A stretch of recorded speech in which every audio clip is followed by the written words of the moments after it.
Boa noite. Então nós vamos começar mais uma reunião nossa aqui no salão, né? E mais um episódio. Creio que nós devemos estar nos aproximando do episódio número 100, não é isso, Ju? Qual? Esse é o 86. Então nós já estamos aproximando aí de 100 episódios gravados. É uma tarefa muito importante. E de vez em quando, assim, de episódio em episódio, a gente dá uma pausazinha antes de começar no estudo do versículo para fazer um balançozinho da tarefa, né? E reafirmar alguns compromissos que a gente tem com a metodologia e com o estudo do Evangelho. Eu tenho recebido algumas mensagens em inbox, alguns comentários nos vídeos, as pessoas mandam feedback, né, de várias partes do mundo sobre como elas estão recebendo, dão sugestões. Esses dias eu recebi uma sugestão de uma companheira que pediu para a gente colocar no videozinho, por exemplo, as palavras em grego, em hebraico, que às vezes a gente utiliza. E eu fiquei muito feliz com isso, porque é sinal que o pessoal está estudando mesmo, né? Está se aprofundando no estudo do Evangelho. Recebi também um feedback de um amigo que pediu para, de repente, a gente reduzir o tempo do vídeo. E eu vou aproveitar aqui a ocasião, por exemplo, para explicar o porquê que isso não é possível. Os motivos são dois, por exemplo, né? Sei que tem gente que gosta de videozinho mais curto, de 15, 20 minutos, no máximo 30, 40 minutos.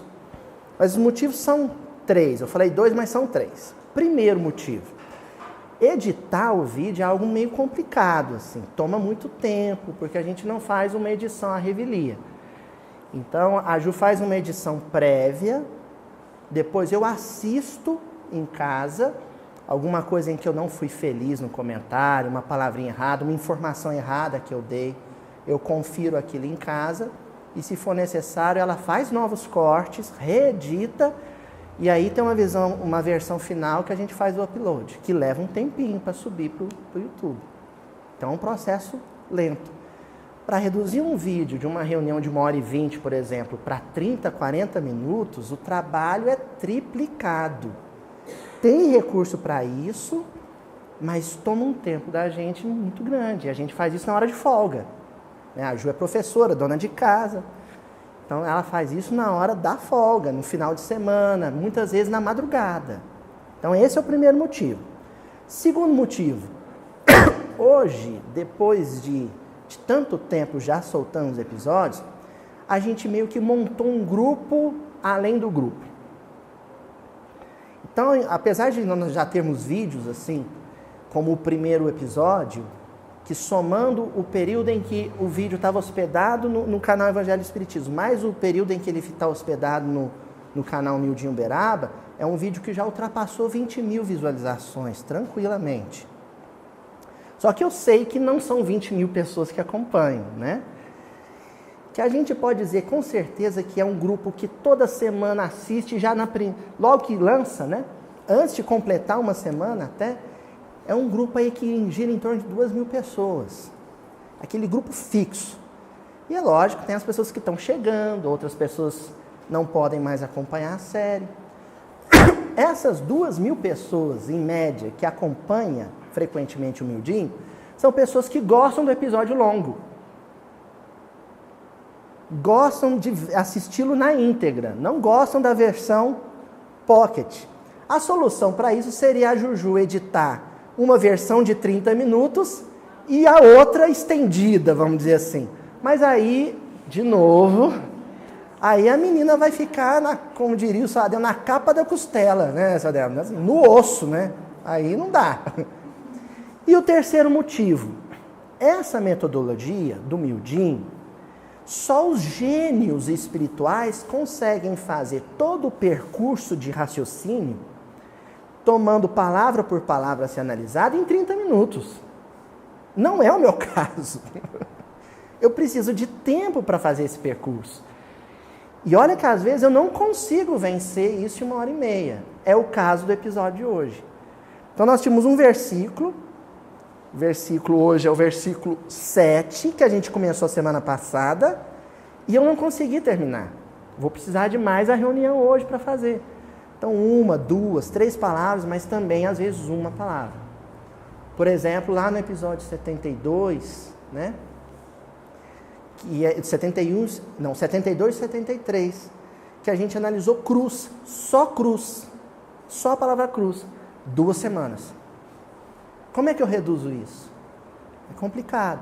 Então, estou dando esse retorno para o pessoal que acompanha em casa, que a gente já sente que faz parte da família Mildinho, né? Da família do grupo de estudo Mildinho Uberaba, para as pessoas entenderem por que os episódios são mais longos, né?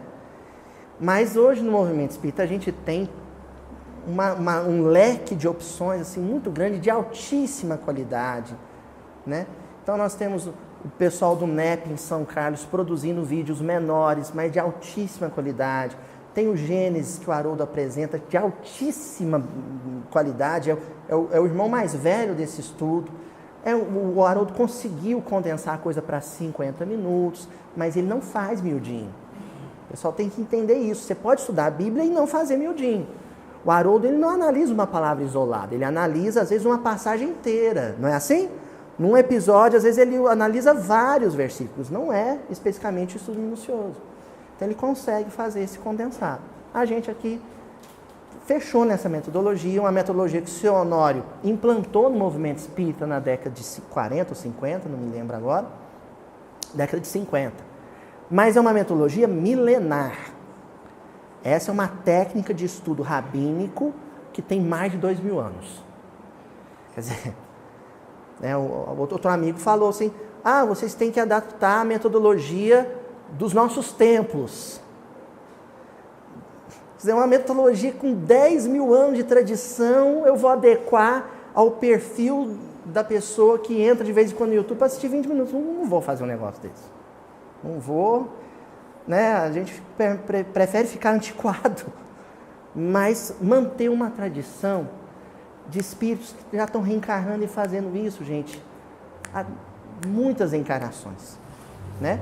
E que são esses benfeitores que nos ajudam no estudo aqui, porque sem eles a gente não faria nada, tá bom? Vamos estudar então hoje a continuação da semana passada. Nós estamos estudando o versículo 7 do capítulo 11 de Mateus, então Mateus 11, 7. Ainda Jesus falando sobre João Batista, mas agora se dirigindo direto para a multidão.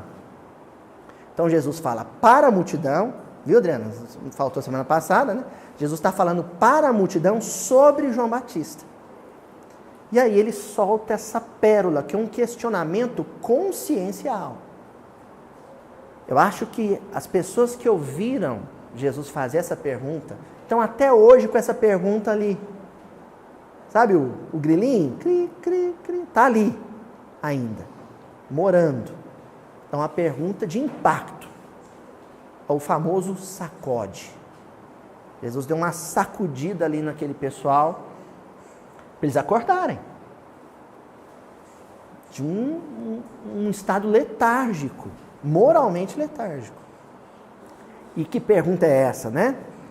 Assim que eles saíram, os discípulos, levando a mensagem de resposta para João Batista, Jesus começou a dizer às turbas a respeito de João: saíste ao deserto para contemplar o quê? Um caniço sacudido com o vento? Hoje não vamos repetir, porque nós já estamos estudando desde a semana passada.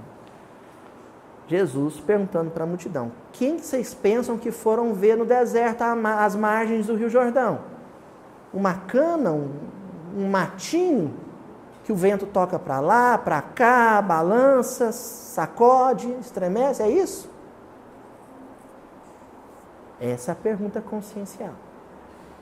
Nós analisamos aqui o sentido, a simbologia por detrás do nome de João, não especificamente do nome, mas por detrás da identidade que ele assumiu, dentro da orquestração do Evangelho. Quem é João Batista? Essa é a questão. Quem é João Batista, né? Um espírito forte, com uma fibra moral que poucos tinham, ético, extremamente ético, determinado, valente e perseverante. Acho que isso resume o que ele é. E Jesus fala dele Porque ele quer destacar agora não os defeitos de João Batista, que ele tem, e nós já comentamos em outras reuniões. Mas o que está em pauta, o que interessa para Jesus agora é colocar em evidência as qualidades de João. Por quê? Porque as qualidades de João são justamente as que faltam à multidão. A multidão é inconstante, a multidão é leviana, a multidão muitas vezes falta com a ética, a multidão não persevera, a multidão é covarde. Então aquilo que ele destaca em João é o que falta na multidão. Quem vocês pensam que foram ver?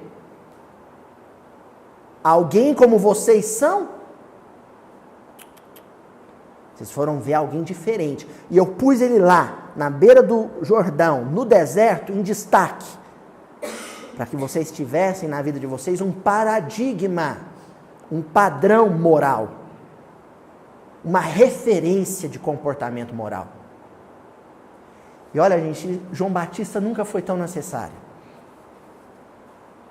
2000 anos depois, e hoje, através das redes sociais e todos os instrumentos de mídia, a gente consegue ver de uma maneira mais clara, mais explícita, todos os defeitos da multidão.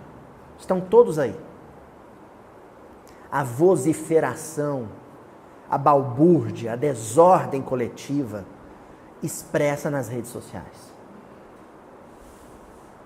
Espíritos como João Batista, e eles são muitos, espíritos como João Batista nunca foram tão necessários. Para nós termos um norte, uma bússola. Num tempo em que o que prevalece é a desorientação. É o desnorteamento. Ele nunca foi tão necessário. Nós viemos analisamos também, depois de Turbas, né? João, Turbas, nós vimos também a questão do deserto. A gente fechou com isso, né? O deserto é a vida, são os perigos da vida, da encarnação, da travessia berço-túmulo, do processo de experimentação ou experiência na carne, mas o deserto também é o mundo íntimo. Então, o mundo externo só é perigoso porque o mundo interno é viciado.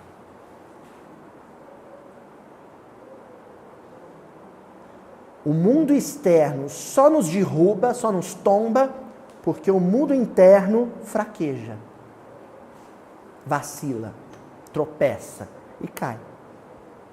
Foi aí que nós fechamos a semana passada. Feito esse resumo, nós vamos para as duas palavrinhas que nós vamos analisar conjuntamente hoje, que é as duas palavrinhas em destaque, caniço e sacudido. Então a Juju vai colocar na edição aqui do lado, o versículo, destacado de uma vez só, caniço e sacudido.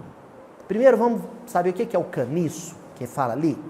Algumas traduções a gente vai encontrar a tradução com cana. E a nossa tendência imediata é imaginar a cana de açúcar que a gente conhece aqui. Não é tão absurdo imaginar isso, porque essa cana de açúcar que a gente conhece, ela tem uma origem oriental, ela veio da Palestina, da região do Oriente Médio. Quem inventou o açúcar foram os árabes. Os árabes é que desenvolveram o açúcar a partir dessa planta que eles encontravam lá. Mas as variedades de caniços, de canas no Oriente são inúmeras. Resta saber qual é a que o versículo faz referência. Jesus, isso mesmo, né? Jesus, inteligentemente, ele está fazendo menção aos caniços, aos gêneros de caniços que ficavam nas margens do rio Nilo, no Egito antigo. Então tinha aquele, vamos falar no mineirês, aquele brejão, seu Adão, às margens do Nilo. Né? O Nilo ele tinha um período de cheia, depois tinha um período de vazante. aquela margem do rio Nilo, por isso que o Egito, a palavra em hebraico quer dizer estreiteza, porque só existia vida, organização social, as cidades todas se erguiam nessa faixa estreita às margens do rio Nilo. E existiam essas plantas ribeirinhas, uma delas era esse tipo de caniço. Eles tinham, os egípcios tinham uma palavra específica para ele, os hebreus tinham outra palavra, mas o que caracterizava ele era o seguinte: era uma planta comprida, de 3 a 4 metros de caule. Esse caniço, essa cana, muitas vezes ela era utilizada como cano, então eles cortavam as hastes porque ela era vazada no meio, e ela era oscilante, ela pendia conforme a direção do vento. Era o caniço. Como ela era uma planta muito comum na região do Egito, os hebreus associavam a planta aos egípcios. Quer um exemplo? Quando eu falo em tulipa, que país vocês se lembram? Holanda. Se eu falar para vocês Vitória Régia, que região do país vocês se lembram? Amazônia. Se eu falar com vocês sobre cedro, que país do Oriente vocês se lembram? Líbano. Então, o cravo, Portugal, né? O alecrim, né? O cravo, o alecrim, a gente associa a Portugal. A cerejeira, o Japão. Não é assim? Então, os hebreus associavam a planta caniço, aquela planta da margem do Nilo, à civilização do Egito. Certamente, seguramente, quando Jesus fez essa perguntinha, o pessoal fez que nem o Rolando Lero da escolinha do professor Raimundo, que eu não perco. E adoro. Não é, Juju? A gente almoça no domingo assistindo a escolinha. Quando o professor Raimundo manda lá a dica para o Rolando Lero, vocês se lembram o que eles falam? Captei vossa mensagem, amado guru, né? Amorável guru. Então, certamente, quando Jesus falou assim, quem que vocês pensam que foi? Quem vocês foram ver no deserto? Um caniço? Aí os discípulos, captei vossa mensagem, mestre. Porque para eles equivalia a Jesus estar dizendo assim, quem que vocês pensam que foram ver no deserto? Um egípcio? A resposta, depois nós vamos aprofundar nas próximas semanas, mas eu posso antecipar um pouco. A resposta fortalece isso. Porque Jesus fala, não, vocês foram ver um profeta da raça. Vocês foram ver um hebreu. E aqui não tem bairrismo, nacionalismo, regionalismo, porque nós estamos falando do hebreu histórico, espiritual. Nós não estamos falando da nação específica de Israel, a nação moderna. Nós estamos falando de um temperamento típico, que era caracterizado por essa fibra moral. E que muitos hebreus não tinham. Jesus está dizendo, vocês são hebreus de sangue, mas se comportam como egípcios. E também nós estamos falando do Egito, hoje Estado-nação. Nós estamos falando do egípcio histórico, o egípcio da época de Moisés. Então, para trabalhar com caniço, nós vamos ter que pensar um pouquinho sobre o Egito. Vamos descrever esse egípcio espiritual que Jesus está falando?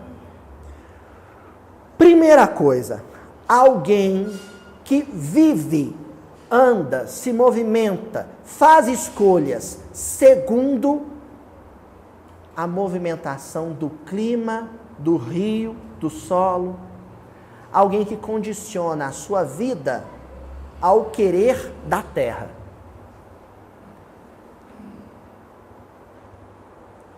O egípcio organizou todo o sistema de vida dele baseado no Nilo, nas cheias, nas vazantes, não é assim, né?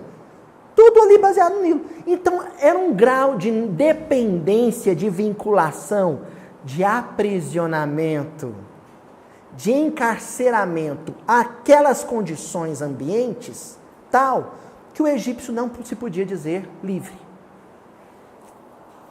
Ah, Luiz, está certo, não está não? Não. Era um pessoal que não sabia viver sem conforto. Por que eles se escravizaram tanto ao Nilo? Porque o Nilo dava para eles conforto. Eles não foram capazes, por exemplo, de fazer o que os hebreus fizeram. O que os hebreus fazem? Abandonam o conforto e ganham o deserto. Há 40 anos no deserto. É lógico que tem uma turminha ali no meio que pensa em voltar para trás. Ah, nem chega a falar para Moisés. Ah, nem você trouxe nós para esse deserto, lá no Egito, pelo menos nós era escravos, mas nós comíamos um arroz com feijão todo dia. Tinha uma carninha assada lá para nós. Alguns ainda se encontravam escravos. Moisés não. Moisés preferia a liberdade. Mesmo que essa liberdade custasse o conforto. Gente, hoje uma pessoa que não sabe viver sem conforto, uma pessoa que não sabe viver sem ar-condicionado, que não sabe dormir em colchão velho, que não sabe comer pão sem manteiga, é uma pessoa escrava disso. Ou seja, para manter isso, ela faz qualquer negócio. Qualquer negócio. Dependendo do grau de escravidão ao conforto, faz até negócios que são ilícitos.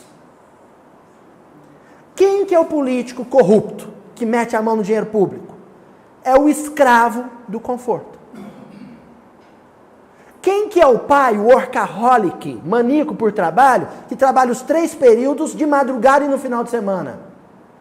Um maníaco por conforto. Um escravo do conforto. É o Egito. Aí ele se torna um caniço sacudido pelo vento. Alguém que vacila o tempo inteiro com o humor e a ética. A ética e o humor dele é variável, é oscilante, é ondulatório. Ele está lá em cima, está lá embaixo, está lá em cima, nunca é constante. Mudou o contexto, mudou a circunstância, faltou conforto, eu mudo junto com a circunstância para poder não perder o conforto. A pessoa assim, gente, tem dificuldade, inclusive, de exercer uma coisa bonita por detrás da profissão, que é a vocação. É o sujeito que tem dificuldade de escolher um curso superior. Porque para escolher o curso superior, ele não segue a vocação, ele segue as notícias do mundo econômico sobre o mercado de trabalho. E aí começa o curso, e no meio do curso, troca de curso 3 vezes. Porque o mercado de trabalho mudou, ele vai para onde está em mais conforto. A vocação para ele não existe. É uma pessoa de caráter débil. O caráter é frágil. Oscila. Claro que nós não estamos falando de luta pela sobrevivência. É óbvio que se te falta o mínimo, se for preciso, você vai fazer o que te apresentar. Nós estamos falando de apego pelo conforto extremo. O sujeito que não sabe vestir mal, não sabe comer mal, nem por um período. Nem por um período. Quando isso acontece, o humor se descontrola. Se perturba. A pessoa fica mal-humorada, fica indignada, fica revoltada, blasfema, amaldiçoa Deus. Porque lhe faltou conforto. É um escravo, é um egípcio, daqueles tempos. Bom, agora que nós sabemos disso, nós vamos começar as nossas referências bibliográficas aqui com o livro Boa Nova. Porque tem um trechinho que parece mera introdução, mero prelúdio, mas não é. No capítulo 3 do livro Boa Nova, que é o Primeiras Pregações. Então vai lá no Primeiras Pregações, capítulo 3 do livro Boa Nova, começa a ler o primeiro parágrafo. E no primeiro parágrafo a gente já tem um mundo, uma aula, um mundo amplo de lições morais. Numa simples e mera descrição de Humberto Campos sobre como Jesus foi parar em Jerusalém no ano 30. Humberto Campos começa dizendo assim: nos primeiros dias do ano 30, antes de suas gloriosas manifestações, então antes das bodas de Caná, antes das primeiras manifestações mediúnicas que sacudiram a multidão, avistou-se Jesus com o Batista. Avistou-se Jesus com o Batista no deserto triste da Judéia, não muito longe das areias ardentes da Arábia. Então Humberto Campos começa descrevendo que nos primeiros dias do ano 30, no começo do ano 30, Jesus ficou alguns dias com João Batista no deserto da Arábia. Eu arrisco a dizer, agora é chute, mas um chute fundamentado também, viu gente? Eu arrisco a dizer até quantos dias foram. Eu vou deixar vocês chutarem. 40. Quantos dias Jesus permaneceu no deserto e foi tentado, segundo a descrição do próprio Evangelho de Mateus? 40 dias. Eu desconfio que os famosos 40 dios de Jesus no deserto, que é uma alusão aos 40 anos de peregrinação do povo hebreu no deserto do Sinai, eu imagino e desconfio que ele passou acompanhado, não solitário, mas em ótima companhia, ao lado do primo e irmão amado, João Batista. Olha o que Humberto Campos continua dizendo. Humberto Campos: ambos estiveram juntos por alguns dias, e ele reforça, em plena natureza. Olha agora, se não é a passagem dos 40 dias, no campo ríspido do jejum e da penitência do grande precursor. Jesus foi para o deserto ficar com João Batista nas condições de vida que João Batista vivia no deserto. Então Jesus passou 40 dias e 40 noites comendo gafanhoto e mel e vestindo pele de camelo. Seria isso. Gente, no deserto a coisa é muito feia. Ó, Jesus, eu tenho certeza absoluta, posso afirmar isso para vocês, que Jesus chegou em Jerusalém depois desses 40 dias, se foram mesmo os 40, mas mesmo alguns dias, um trapo.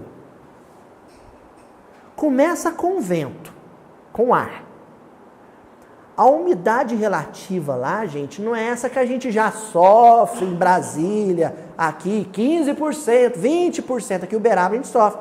20% o povo já está desesperado, põe bacia d'água no quarto. Nós estamos falando de 5% de umidade, 2% de umidade relativa do ar. Vocês imaginam o que isso faz com a pele? Aí, quando venta, não é só vento, e é muito vento, porque não tem árvore. Não tem árvore. Quando venta, é uma rajada de areia no rosto, na cara, nas mãos. Você se corta, aquela pele que já está maltratada, você se corta todo. Por isso que coloca um paninho assim na altura do narizão. É um narizão também, viu gente? Então o sujeito toma aquela areia na cara e se machuca todo. Os bichos mais simpáticos que você vai topar no caminho é coiote e escorpião. Os mais bonzinhos. Se você deitar e ficar mais de 20 minutos, respirando um pouquinho, né? Que aí o organismo desacelera o batimento para você não ficar quente. Já tem uns urubu, lá não é urubu, né? São os abutres. Os corvos já ficam em volta. Já é o meu jantar. Aí, sabe o que acontece mais ou menos 5 horas da tarde? A temperatura que estava em torno assim de agradáveis 50, 60 graus Celsius. Agora o povo está achando bom morar em Uberaba, né? Despenca para 0 ou -1, -2, abaixo de 0. 5 horas da tarde. Essa é a temperatura à noite. Não é agradável, não. Fica gelado. Daí a importância da tal capa. Porque se é ela, o sujeito amanhece morto. Com frio. Imagina você passar 40 dias assim. A água que você encontra em poço que eles furam é uma água salobra, uma água salgada. Pertinho do Mar Morto. Você come alfarroba, castanha, que cai de árvore. Quando você encontra uma árvore. Ou então gafanhoto, inseto, grilo. Você come aquilo. É o que você tem para comer. Sentiram drama? Tá. Quem lembra qual foi a primeira tentação que Jesus viveu com o, entre aspas, demônio? Se você se curvar, se você se adorará, me adore agora, e eu transformarei essas pedras em pão. Está com fome, bem? Hein? Né? O pessoal fala, está com fome, Creuza? Se quiser agora, ó, transforme pedra em pão. Você só precisa se dobrar. O que um egípcio caniço faria? Não pede 2 vezes, não. Cadê meu brioche? Cadê meu pãozinho? O sujeito é escravo do conforto, se curva. Imediatamente. É a primeira tentação que Jesus vive. Agora vamos ver o que o Humberto Campos continua dizendo? Gente, esse Humberto Campos, esse sujeito é um cabra retado, um nordestino genial. Olha o que ele pega e conta na sequência. Ambos estiveram juntos por alguns dias em plena natureza, no campo ríspido do jejum e da penitência do grande precursor, até que o mestre divino, despedindo-se do companheiro, despediu de João. E olha, essa despedida foi doída, viu? Porque foi a última vez que eles se encontraram. Jesus já parte em missão e depois só recebe a notícia, que é o que nós estamos estudando, de que João estava preso. João vai na frente, Jesus vai na frente, João vem depois, sempre. Dessa vez inverteu, né? Sempre é João na frente e Jesus depois. Dessa vez foi diferente. Jesus na frente, João veio depois para ser preso. Despedindo-se do companheiro, demandou o oásis de Jericó uma bênção de verdura e água entre as inclemências da estrada agreste. Então Jesus sai do deserto com João Batista, despede dele, e assim que ele cruza o Jordão, encontra já o oásis.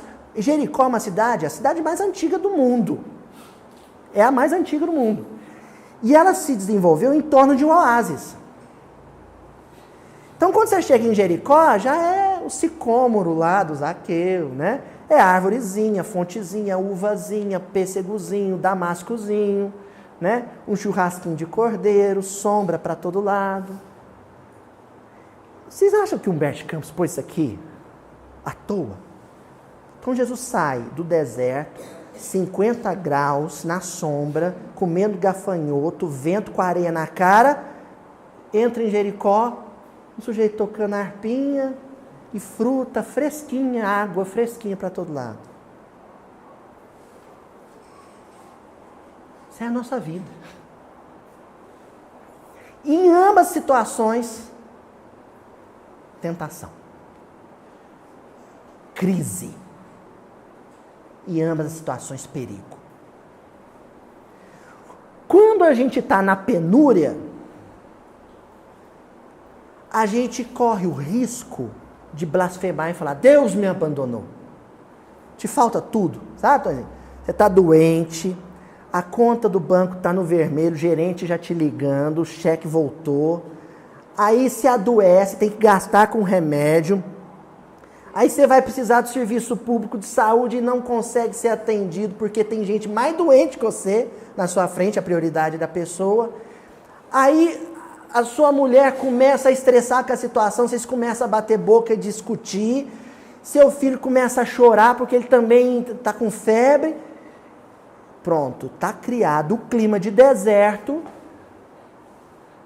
em que das duas uma, ou você vai blasfemar, Deus me abandonou, o que eu fiz para merecer isso? Ou você vai se curvar diante do demônio que vai prometer transformar a pedra em pão. Em síntese, vai aparecer um sujeito lá no seu serviço que vai te dizer: ei, descobri um jeito da gente faturar por fora num caixa 2 sem o chefe saber.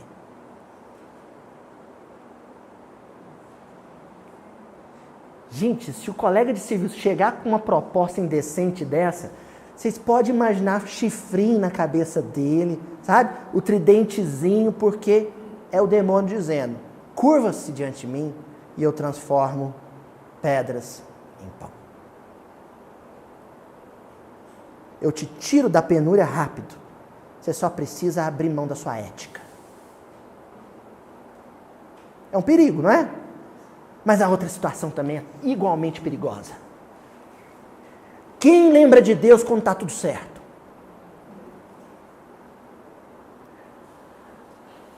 Aí a queda vem pela indiferença espiritual, pela frieza espiritual, pela sequidão, pela aridez espiritual. Porque quando está tudo certo, você não precisa de Deus, sabe por quê? Você se sente Deus. Deus não precisa de Deus. Um Deus não precisa de outro. Na Grécia Antiga, os deuses viviam onde? No Olimpo. Comendo manjar, né? Até hoje ninguém sabe o que é isso. Para mim é tipo um pudim de coco. Mas até hoje ninguém sabe o que era o manjar dos deuses. Só se sabe uma comida que só eles comiam. Então se o sujeito está comendo do bom do melhor, morando bem, saúde, tinindo, família tudo em paz, o emprego você só recebe elogio do chefe, os colegas de serviço não te inveja, não tenta puxar seu tapete, tá tudo certo, tudo perfeito, então pronto, estou completo, não me falta nada. E aí você sucumbe e cai por isso. Porque se está tudo certo comigo, por que eu vou sofrer com a vida de quem está tudo errado? Você se torna frio, individualista. Você é uma ilha de bonança, uma ilha de perfeição num mar de sofrimento. Mas dentro da ilha, vocês lembram da ilha da fantasia? Né? Então tem aquela ilha do seriado lá, aquela ilha perfeita lá na Polinésia Francesa. Está tudo perfeito. Fora, não me interessa. Jesus sai de um extremo para outro para mostrar isso. E mais um detalhe, gente. Dentro da tradição rabínica, o rabino tinha um seu pupilozinho lá de 13 anos. 13, 14 anos, fazia o bar mitzvah, aí ia para a mão do rabino. Aí o rabino começava a treinar ele.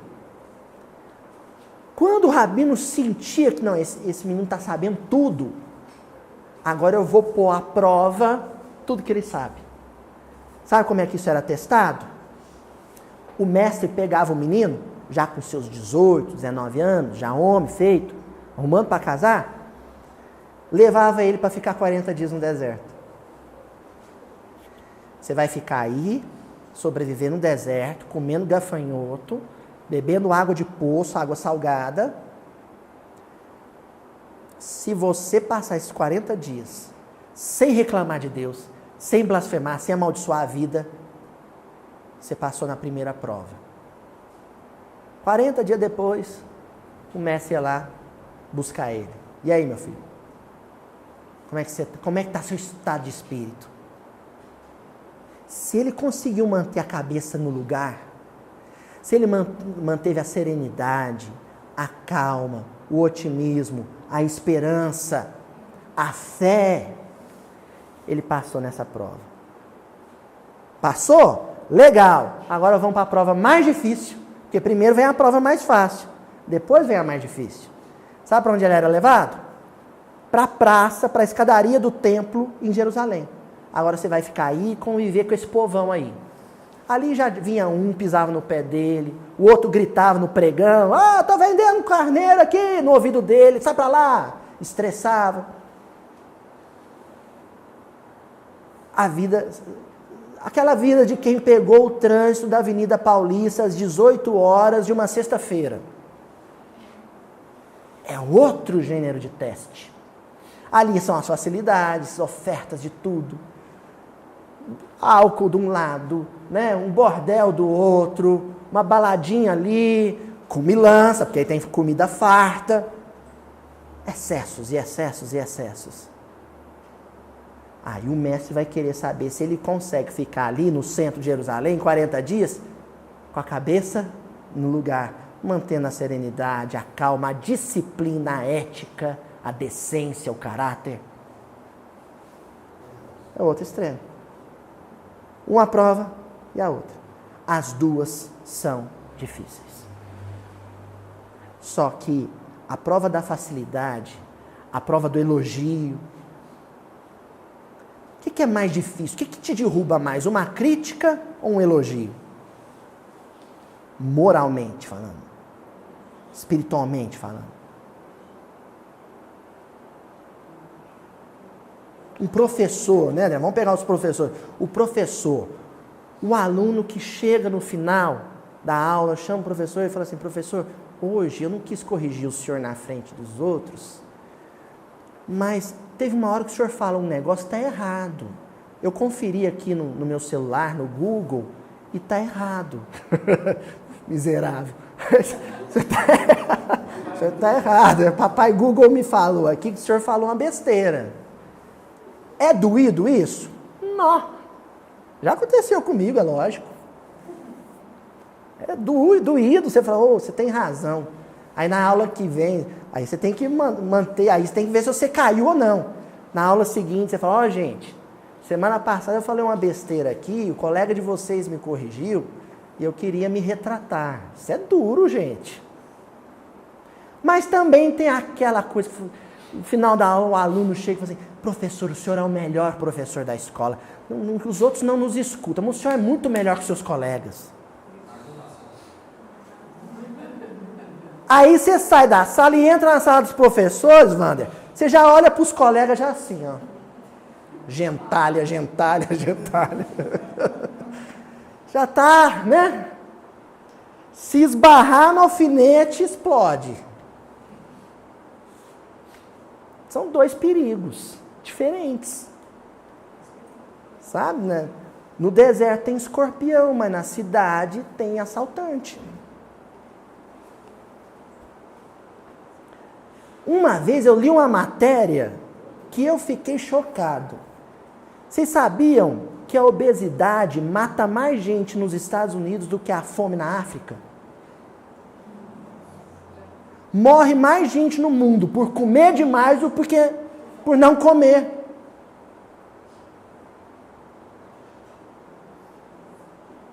Olha só, os excessos às vezes são mais nocivos do que a escassez. Na escassez você mantém integridade, né? Você mantém juízo, porque aí você é comedido com tudo. Vai lá no Oriente Médio, vê se eles exageram no uso da água. É racionado, é disciplinado, é educado. Agora no Brasil, o sujeito abre a piscina dele, lá jorra água na enxurrada fora. Tem água demais. Dois perigos. O sujeito lá no deserto pode matar por causa de água.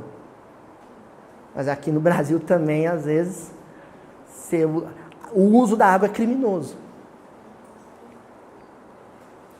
E aí, fecha Humberto Campos. De Jericó, dirigiu-se então a Jerusalém, onde repousou ao cair da noite. Aí vem um perigo maior. O maior perigo espiritual na nossa vida não é estar trabalhando demais, gente. É o repouso. É o ócio.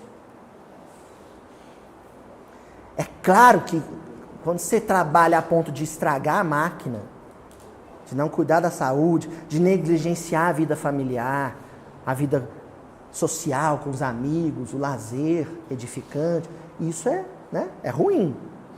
Mas o ócio...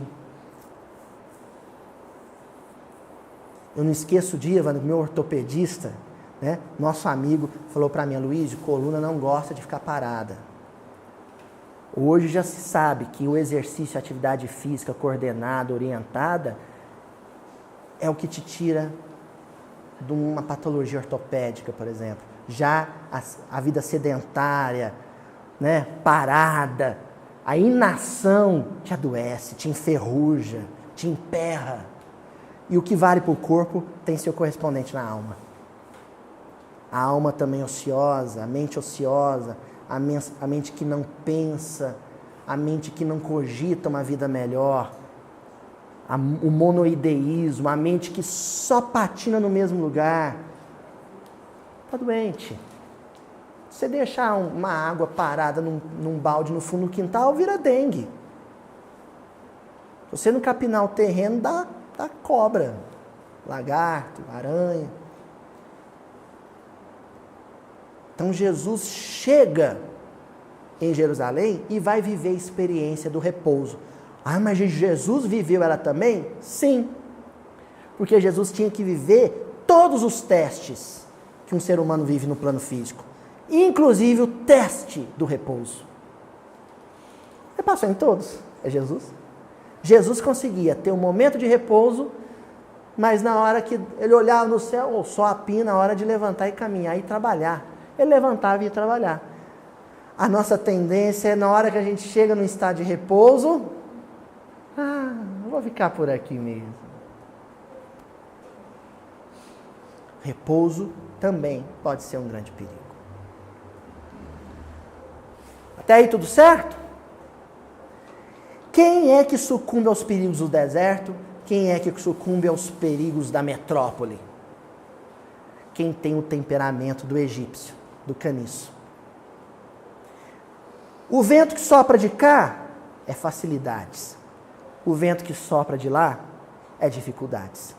Para quem é uma tora, para quem é um lenho forte, sopre dificuldade, sopre facilidades, ele permanece reto, firme, sólido. Para quem é o caniço, só para um, só para o outro, se estremece todo. Então, eu achei aqui, destaquei aqui, gente, uma passagem do livro Paulo e Estevão. Então, Paulo é o nosso João Batista aqui. Nosso João Batista tardio.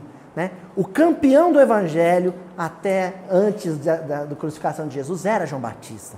Ele era quem ocupava essa função de solidez moral. Depois, quem vai assumir esse posto é Paulo. Então, uma situação análoga, Paulo também preso em Cesareia Marítima. Na Cesareia, tinham duas Cesareias. Estamos falando daquela Cesareia próxima a Jerusalém, no litoral. Ele está preso lá. Ele tinha sido libertado ou escapado da sanha dos sacerdotes de Jerusalém pelas mãos de um preposto romano que era o Cláudio Lísias. Então ele tira Paulo de Jerusalém, mas fala para o Paulo, você vai ficar numa prisão romana, é o único jeito de você escapar deles. Aqui em Cesareia, até nós decidirmos o que fazemos com você. Já que você apelou para a cidadania romana, nós temos que te mandar para Roma então. E ele vai para Cesareia Marítima. Só que lá, ele passa a jurisdição do governador da região, que era o Félix, um romano, sujeito de uma índole terrível, uma ética baixa, uma conduta moral perniciosa, sem escrúpulos. O sujeito era sujo, sabe? O sujeito era um homem público de péssima qualidade. Né? Ainda bem que a gente não tem isso no nosso país, né? De jeito nenhum. Então, ele era terrível, Félix. E o Paulo passa para a jurisdição dele e vai preso. Aí o Félix olha aquela situação, o Paulo com moral para apelar para o imperador, tinha título de cidadania romana. O Félix vê tanta gente importante se interessando pelo caso do Paulo. Gente, sabe, juízes, senadores, tribunos, fazendeiros ricos, gente que gostava de Paulo. O Félix pensou assim, eu vou fazer uma boquinha, eu vou tirar uma vantagem desse Paulo. Tem gente demais querendo ver esse sujeito libertado, ver ele solto. E se eu ganhar um por fora, para soltar esse cara? E aí? Sabe quem esse cara é? Um maníaco por conforto. Um fascinado por conforto. Um escravo do conforto. O conforto que ele já tinha não bastava, ele queria mais. O vento da facilidade soprou um pouquinho, nem foi muito forte, não, gente. Uma brisinha, balançou. O caniço sacudiu. Falou, mas é aqui que eu vou ganhar mais um extra. Então, certo dia, o governador abordou jeitosamente o prisma dos interesses pessoais. Né? Está lá no capítulo 6, Peregrinações e Sacrifícios, da segunda parte do Paulo Estevão, para quem quiser consultar depois. Então, certo dia, ele abordou o que o Emmanuel chamou de o prisma dos interesses pessoais. Olha, o câncer social na vida do nosso país, na vida do mundo contemporâneo, é o culto aos interesses pessoais. Aquele sujeito que te fechou no trânsito para poder ganhar a frente na pista e passar no sinaleiro antes de você, sabe o que motivou ele a isso? Um culto aos interesses pessoais. Não chegar atrasado no serviço, para ele, era mais importante do que o seu atraso no serviço. Ele priorizou o dele. E te cortou e chegou primeiro no serviço. Porque o serviço dele é mais importante que o seu. Para ele, na cabeça dele. Insinuando-lhe a vantagem de sua libertação, de maneira a atender às aspirações da comunidade cristã, a que emprestava tanto relevo.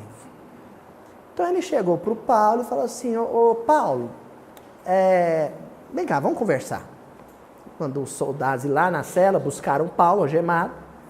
Ele falou, os soldados, vocês dão licença que eu vou ter um particular com o prisioneiro aqui. Ficou só os homens de confiança, né, os cupinchas. E ele falou, Paulo, deixa eu falar um negócio, você quer ser solto, né?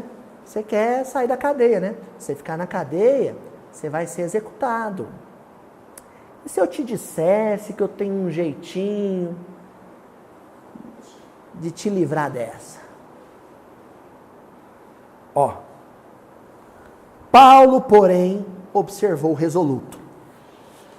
Agora nós vamos ver uma acácia, uma árvore de tronco sólido. Porque essa proposta indecorosa do governador é um ventinho que soprou no Paulo. É outro vento. E o Paulo, gente, a situação dele era a do deserto. Ele estava preso, que nem o João Batista, comendo comida de preso, dormindo numa masmorra cheia de lodo. Não sou tanto de vossa opinião. Sempre considerei que a primeira virtude do cristão é estar pronto para obedecer à vontade de Deus, em qualquer parte. Paulo era discípulo de Gamaliel. E quando ele terminou o treinamento dele com Gamaliel, certamente Gamaliel pegou Paulo, ainda jovenzinho, levou ele para ficar 40 dias no deserto. E depois levou ele para ficar na muvuca do centro de Jerusalém. Então Paulo tinha aprendido a ser fiel a Deus em qualquer situação, em qualquer parte. Como se ele dissesse para o governador, governador, a fidelidade que eu tenho demonstrado a Deus, andando pelas ruas livremente, é a que eu vou continuar demonstrando dentro dessa cadeia.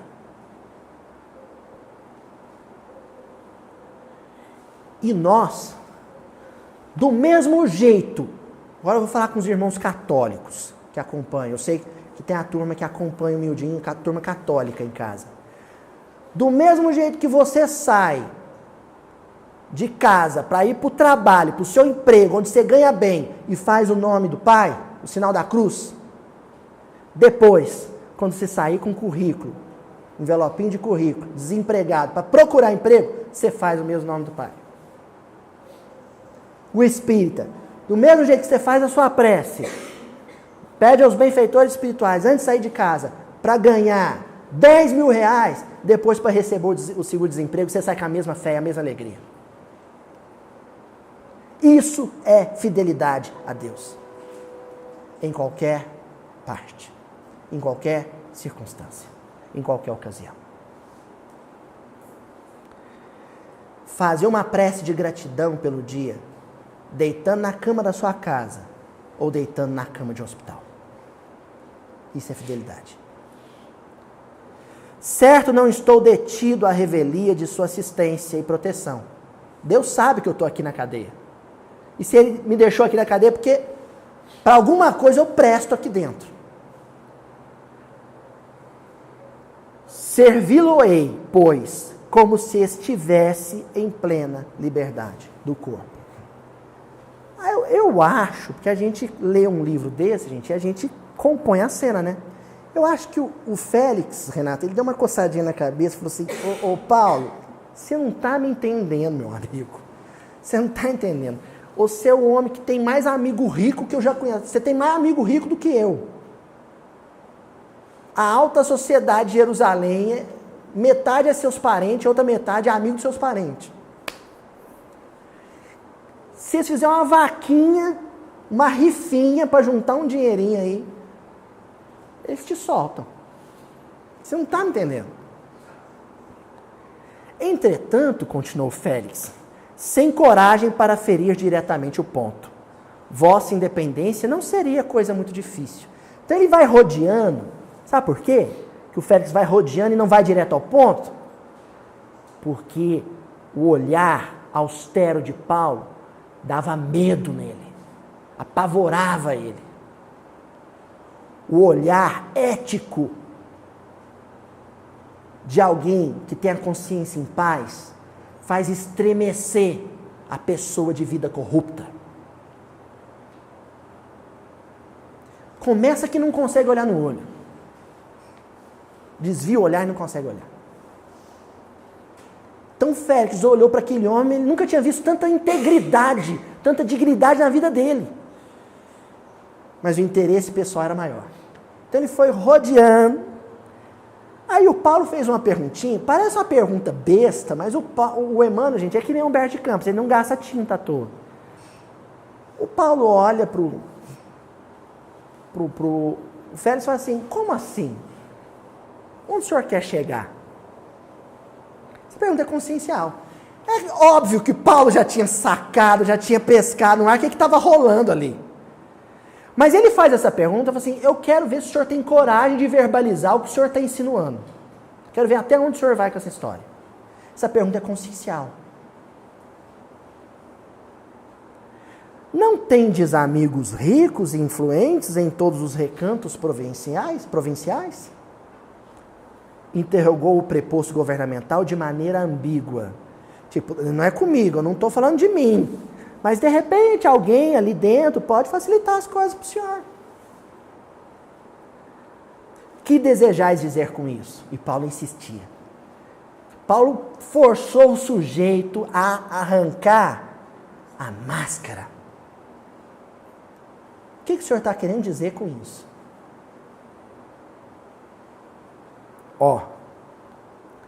Creio que se conseguisses o dinheiro suficiente para atender aos interesses pessoais de quantos hajam de funcionar no processo, estaríeis completamente livre da ação da justiça dentro de poucos dias. Se você arrumar um dinheirinho, Paulo, ele te solta. Vai.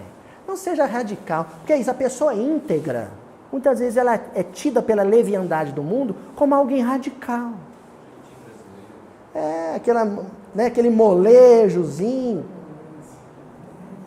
Paulo tinha uma coisa, gente, que hoje dá arrepio no mundo atual. Chama austeridade. Austeridade. seriedade.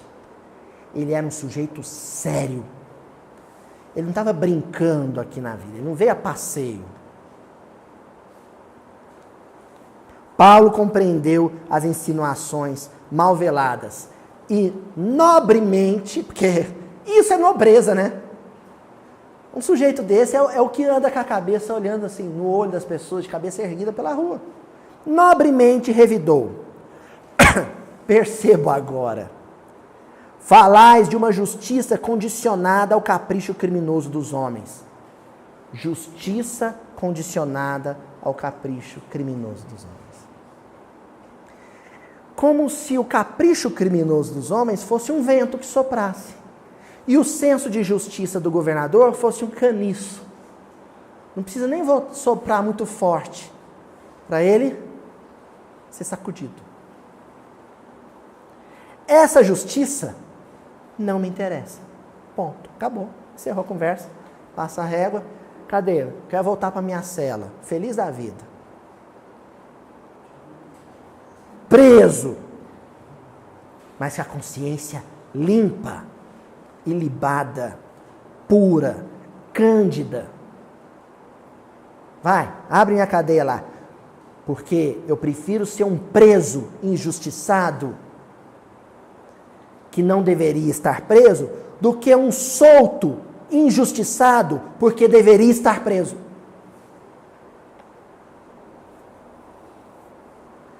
Sabe qual que é a parte que mais dói? É que a sociedade mundial hoje elegeu seus bodes expiatórios todos num meio que por si só é corrompido, que é o poder público. Negligenciando o fato incontestável de que a corrupção é um processo disseminado. Todo mundo é extremamente honesto, até o dia em que o seu contador dá a péssima notícia de que você vai ter que parcelar em 10 vezes o imposto de renda de R$8.000. Aí o vento soprou, e o caniço... Dei essa sacudida ridícula aqui, só para a gente ilustrar a cena. É onde o sujeito estremece com o soprar do vento, o rufar do vento, e fala assim baixinho para ninguém escutar para o contador. Mas não dá para fazer nada aí? Não dá para mexer em nada aí? Não dá para abater em nada aí? Não, dá, né? Mas é aquele tal negócio, né? A gente tem que apresentar nota. Você não consegue um recibinho aí, né? Lá no médico, lá na escola do seu filho. Aí o sujeito vai lá na escola do filho dele. Não tem jeito aqui, assim, tal. Nós damos um jeito. O senhor é fiel, o senhor só mantém o filho do senhor na escola e nós damos um jeito. Renato foi no ponto. O certo era o sujeito da escola. Assim, onde o senhor está querendo chegar? O que o senhor está querendo dizer com isso? Que é aquela história, não. O que eu soneguei, os R$100 que eu soneguei no meu imposto de renda, não é roubo. Os R$100.000 que desviou no Congresso, é. Os R$100 que eu soneguei, não. Né? Uma vez um aluno meu fez essa pergunta, seu Daniel. Não sei se até eu acho que eu já contei para o senhor, né? Meu aluno fez isso. Eu estava dando essa aula, uma aula sobre ética.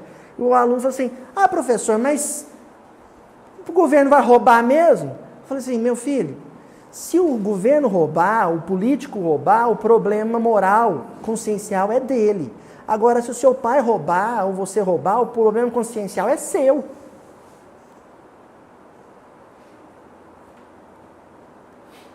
Então, João Batista era um sujeito que era tido como doido.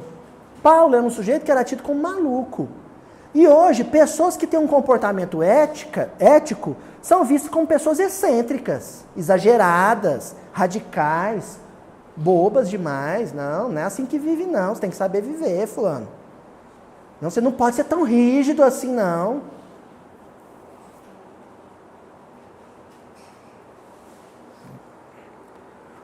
o governador recebeu a observação franca e áspera.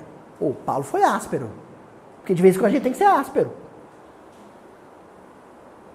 Se o sujeito tem cara de pau, você tem que mandar a lixa na cara dele.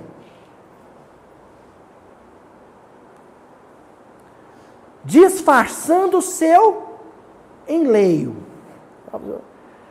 A lição humilhava-o duramente. E desde então, desinteressou-se da causa. Olha só, que caniçozinho, né? Só fica lá rebolando. Na hora que podia molhar o bolso dele, regar o bolso dele, ele passou o caso do Paulo na frente.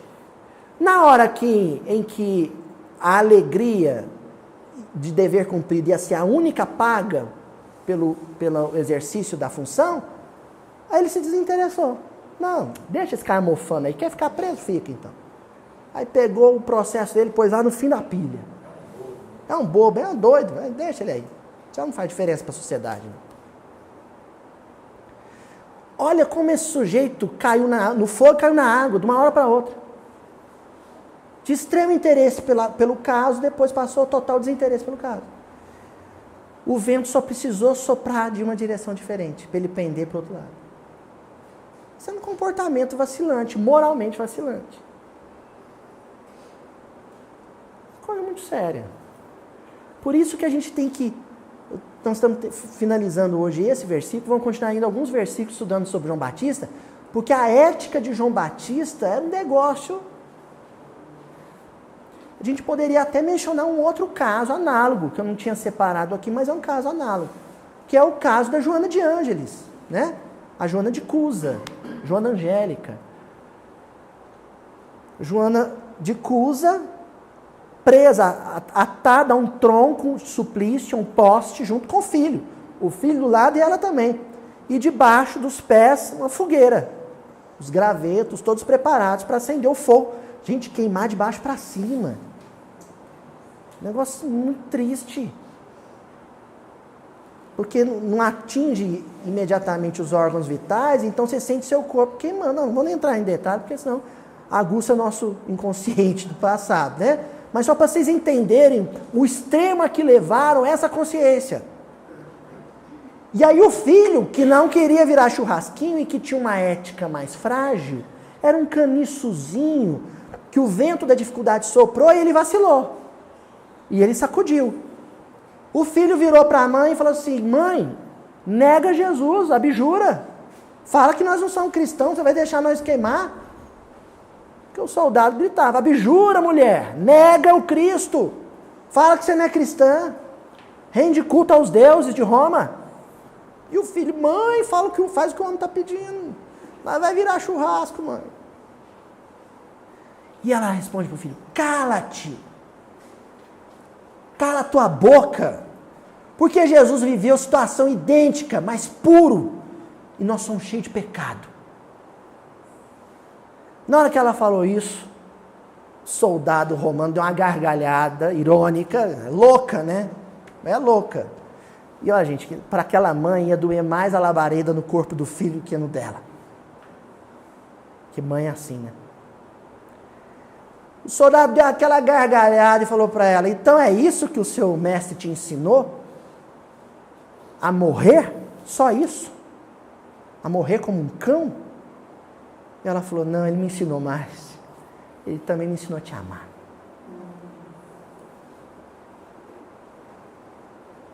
Acho que a gente encerra por aqui, né? Até a semana que vem. Somos todos vasos de barro, que nem a vinhetinha lá do meu dia, do vasinho na mão. Frágeis. Fora da mão de Deus, a gente se fragmenta, se estraçalha no chão, se estatela no chão facilmente.